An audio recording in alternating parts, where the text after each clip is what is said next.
When we analyze the sales performance of staff, the average, maximum, and minimum functions can help a lot. The worksheet on the screen lists the personal sales performance for each staff. If we want to get the average sales, we can use the average function. Click cell C22 and enter the formula, the equal sign, average, parentheses. Then input E3 minus G21 within the parentheses, and press enter to get the result. If we want to know the highest sales, we can use the max function. Click cell E22 and enter the formula, the equal sign, max, parentheses.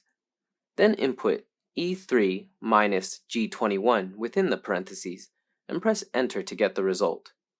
If we want to know the lowest sales, we can use the min function. Click cell G22 and enter the formula, the equal sign, min, parentheses. Then input E3 minus G21 within the parentheses and press enter on the keyboard. Did you get it?